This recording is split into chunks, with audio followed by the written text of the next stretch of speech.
So this is the audit firm regulator, and last week they adopted, or they did not adopt, but they put out for review a proposed auditing standard for audit firms to report more regularly to corporate boards, to their clients. This is Tom Fox.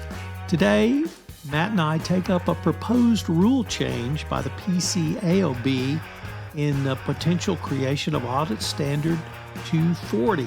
In this standard, auditors will be required to identify compliance rules and regulations applicable to a company and test and see if there are any violations. It could be a very big change. A fascinating discussion of a difficult subject. I know you'll enjoy this episode. The award-winning Compliance Into the Weeds is a production of the Compliance Podcast Network.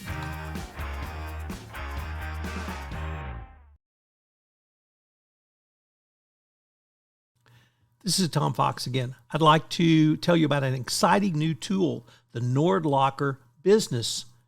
NordLocker Business is an encrypted cloud storage platform for storing, sharing, and managing business data securely. Developed by cybersecurity experts, it ensures business files can be accessed anywhere and anytime, but only by authorized parties. NordLocker Business allows you to create a highly secure work environment where you can safely store sensitive data and share it with members of your organization and your business partners. Using the platform significantly improves your company's cybersecurity, no matter the industry or the size of your business.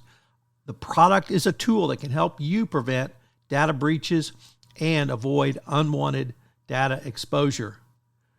NordLocker Business is compliant with ISO 27001, it's HIPAA compliant, and GDPR compliant. For more information, go to nordlocker.com/creators and use promo code CPN. I know you will find it a great tool. Hello, everyone. This is Tom Fox back again with Matt Kelly for another episode of the award-winning Compliance Into the Weeds. Welcome back, Matt. Oh, Tom, good to be here. Matt, in the midst of a stunning week of legal announcements and developments, there was a fairly stunning announcement out of the PCAOB over the past couple of weeks. You wrote about it last week, and I thought it'd be great to visit about it. What did the PCAOB say? Sure. So this is the audit firm regulator, and last week they adopted, or they did not adopt, but they put out for review a proposed auditing standard for audit firms to report more regularly to corporate boards, to their clients, to look for and report on compliance and legal violations. So this would be beyond just mere fraud or misstatement of financial statements through innocent mistakes or anything like that. This is a proposal that audit firms must now look more diligently and more thoroughly for legal and compliance violations at their client companies. And if the audit firm finds one, they have to more quickly communicate that to senior management and the board so that, in theory, the board and management can then respond to those potential compliance violations in a prompt manner. This is not without controversy. The board put this out for proposal on a 3-2 vote. That is rather unusual. Usually it's 5-0 votes for pretty much everything. Unlike prior PCAOB boards, which were highly dysfunctional, this one really has not been. They've been in place together now for the last year or so, and usually it's a 5-0 vote on pretty much everything, let alone just a proposed standard. We don't know when this might come to final form. We don't know what the final form might be like. It is open for public comment from now until early August. But if you are an audit firm, if you are an auditor, if you're a board director, if you are a compliance professional, you'd want to pay attention to this. And if you have some feelings and thoughts about this proposal, you might want to submit a comment because it could be a big deal. So, Matt, you correctly noted the auditor's duties on illegal acts. But what struck me was maybe prongs 1 and 2 to identify laws, regulations, and procedures that where the company is in noncompliance and it could have a material impact on financial statements and then to evaluate the internal controls around them. This, to me, seems like a huge expansion of what auditors have done in the past. Did I get that right? Yeah, you did. So basically, I'll go through the three big things that this proposed new standard would be. It would be named Audit Standard 2405, companies' noncompliance with laws and regulations. The audit firm would need to do three things, and you've called out two of them already. First is to identify. So audit firms would need to establish through new inquiry and other procedures that they would need to develop. The audit firm would need to go through and look at what laws and regulations are applicable to the company and where noncompliance could have a material effect on the financial statements. Certainly, for example, a large FCPA violation, if you're looking at $1 billion fine, that would definitely strike me as material. So, auditors might be looking at something like that. But how would they identify the procedures they would use to be testing for this? That's something that they would have to think through. Okay, now, or however you do it, you've identified what the risks are and what your procedures are. Then you have to evaluate. So you have to go through and actually look and see, has any non-compliance actually happened? For example, they would need to think through, the audit firm, how would we evaluate this? Will we need to hire some expertise? Will we need to hire FCPA forensic analysts if the client company has high FCPA compliance risks so that we can sift through the data, we can test it? So now you've evaluated, and maybe you think you found an issue. Now, third part of this is you'll have to communicate it. So it would make clear, this new standard, that the auditors would have to report to the appropriate level of management. What is that? Kind of sort of depends, I guess, on what you find. But you would have to report your compliance violation you think that you have found to the senior level of management or the appropriate management level and to the audit committee as soon as you are aware of what non-compliance event you think you've found. So identify, evaluate, communicate. Those are the three big prongs. You kind of sort of have auditors pretty much doing that for financial improprieties anyways, like accounting fraud or weak internal controls or risk of material misstatement. Now, do all of that, but for compliance obligations, except there's a much broader range of potential compliance obligations that a company could find itself in trouble with. So yes, this is an awful lot of new stuff audit firms might have to do. So how broad is the initial review to determine what laws, regs, or procedures either apply or might apply? That seems to me to be a very broad remit. Well, yes, it is. And there are, like I said, this went down on a 3-2 vote among the PCAOB board members. And there are many other people out there who follow auditing standards closely who think this is not a good idea. Mostly because audit firms are trained to audit financial statements. Now, sure, if you trip over a big compliance violation, that might be something that you could recognize, but audit firms are not experts at what we're talking about here. And I think, Tom, there was actually one statement from Christina Ho. She is a woman who is on the PCAOB board. She was one of the people who voted against this proposal, and she put out a statement about why. And her words here, I think, bear meaning, where she said, "This is where having auditing experience makes a palatable difference in understanding the proposal's impact on auditor responsibilities." Now, in the genteel world of audit standards, Ho's words here, like that's some pretty barbed and sharp commentary where basically she's saying audit firms don't know how to do this. This is going to be a big expansion of what they're doing. And those people who think it's a good idea don't know what they're talking about. And there are fellow board members who thought this was a good idea. This is some pretty pointed internecine criticism and uncertainty and discord on the PCAOB about this standard. But it's perfectly reasonable to ask, who's going to pay for all this? Because the answer is you, client company, you're going to pay for it with higher audit fees.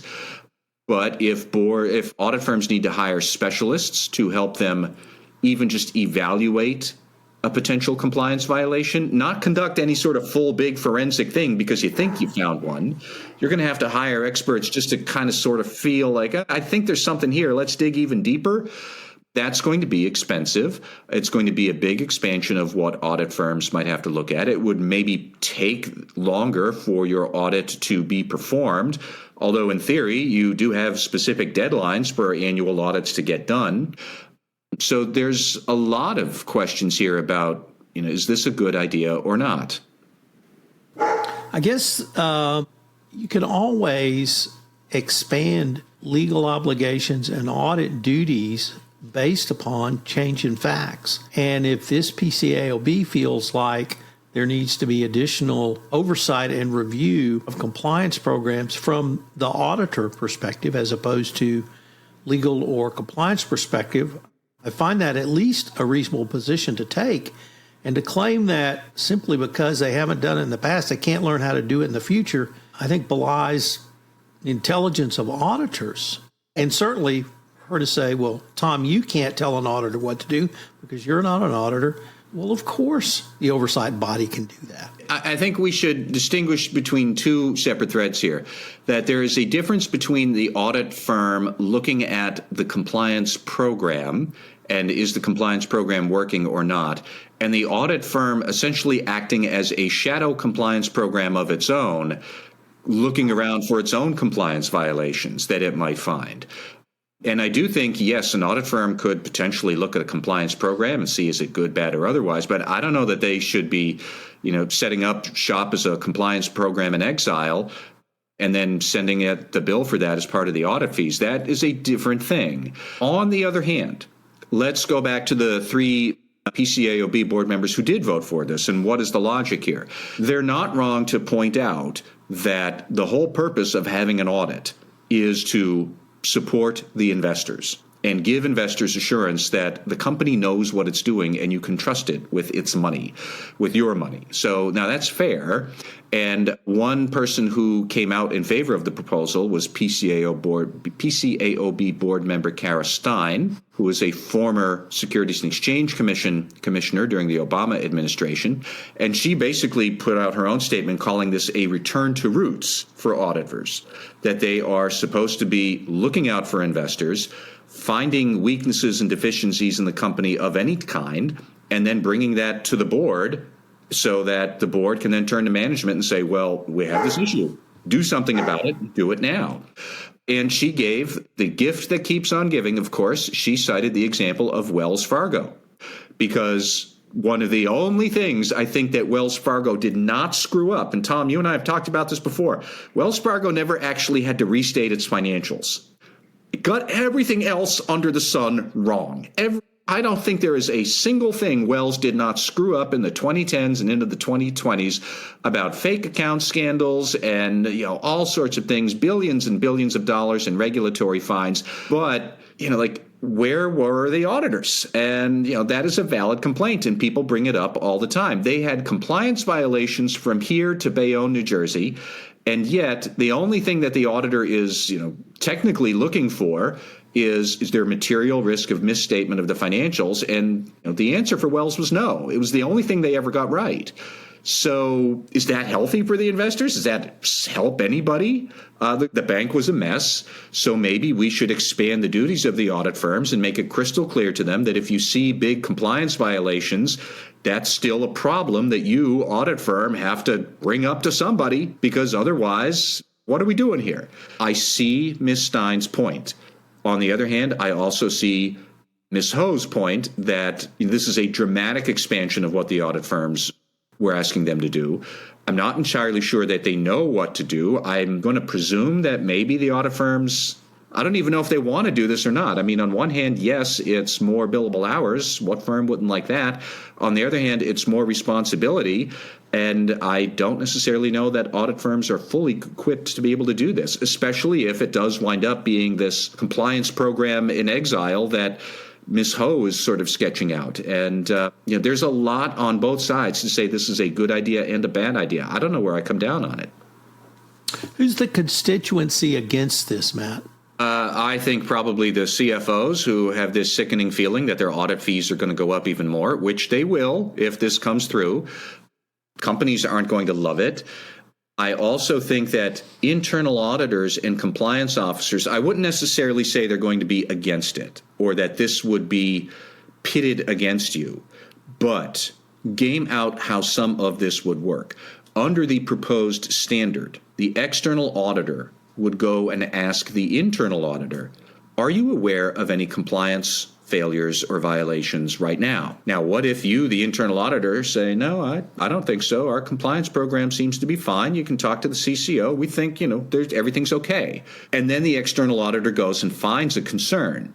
The external auditor is now supposed to go to the board and say, we found this compliance violation. And by the way, when we asked internal audit and compliance if they knew about anything amiss, they said no. That will not be a fun conversation for internal audit and compliance then to have with the board. Maybe you are in the right and the external audit firm is wrong because maybe they don't know what they're doing. Maybe your program is weak and you didn't know it and you just got caught out by the external audit firm. Either way, the audit committee of the board is going to be sitting there saying, what's going on? How come we're the ones sorting this out? You all should have been able to figure this out first. So there will be an impetus there for internal audit and compliance to think through and be on your game. If audit firms are going to be looking for more types of violations, then the board, senior management, internal audit, and compliance will all have to be thinking more on your feet about what do we do if they find one? What if we do if they find it and it's legit? What if they find something they think is right, but it's not? How are we going to respond to it? Because if you sit on it, then under federal law and federal securities law, an external auditor can be obligated to report it to law enforcement. If they bring something to you, the audit committee, and the audit committee doesn't do anything with it, there are many circumstances where the external auditor would then have to turn around and say, well, forget you, client. We have to go to the SEC or the FBI with this. That's the law. It's Section 10A of the Securities Act. So how are you going to respond to a audit firm that is now under more pressure to look for more things? Because they'll find more things. So, Matt, how does this play out in the rulemaking process? It's a proposed rule. Is it out for comment? And then if so, how long will the commentary period last? And then what happens after the commentary period closes? So it is out for comment right now, and you can go and you can look at the PCAOB website and you can read the proposal. You can then submit comments. Anybody can submit comments, and if you have anything to say, I think this is a really good one where, if you have something on your mind about this, speak up. This is an important proposal. It is out for public comment technically until August 7th. I think if you submit it after that, you probably will have your comments recorded anyways. What happens after that? I don't necessarily know. We don't have any set timeline on when the PCAOB might adopt a final standard. We don't know what that final standard might look like. It might look substantively different than what we have just talked about here today and what the initial proposal is. Technically, after that, once they do adopt the proposal as final, then it would go to the SEC for double approval. The SEC pretty much rubber stamps every single audit standard the PCAOB adopts, so I wouldn't necessarily see that as a big deal. On the far, far side of this, I would also not be surprised if somebody somewhere tries to launch litigation against this standard if it ever comes to pass. But we have to wait and see. It could be a couple of months, could be next year, could be never. We don't know. Could all go back to the drawing board, and we have a very different rebooted proposal to revisit sometime in the future. It's going to be potentially a long game. So I don't know if this got lost with all the other news last week, but this is one of the most significant things for the compliance profession, certainly from the audit perspective we've seen in a long, long time. So I hope our listeners will heed your advice, read it, and comment however way they deem appropriate. All right. So with that, Matt, I can't wait to see what the week brings us. Thank you, Tom. This is Tom Fox again. Thanks so much for listening to this episode of Compliance Into the Weeds. Matt and I suggest that if you're interested in this proposed rule, you should comment on it. It's certainly going to bring a lot of comments, and it could be a big change for the compliance profession. It would certainly be a big change for the audit profession. Compliance Into the Weeds, a production of the Compliance Podcast Network. If you've enjoyed this episode, please subscribe, rate, and review this podcast wherever great podcasts are listened to. Matt and I look forward to visiting with you again next week on the award-winning Compliance Into the Weeds.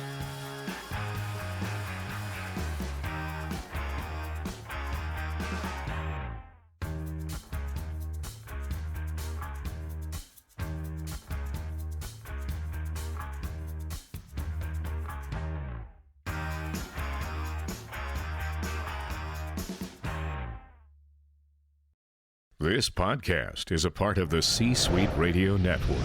For more top business podcasts, visit c-suiteradio.com.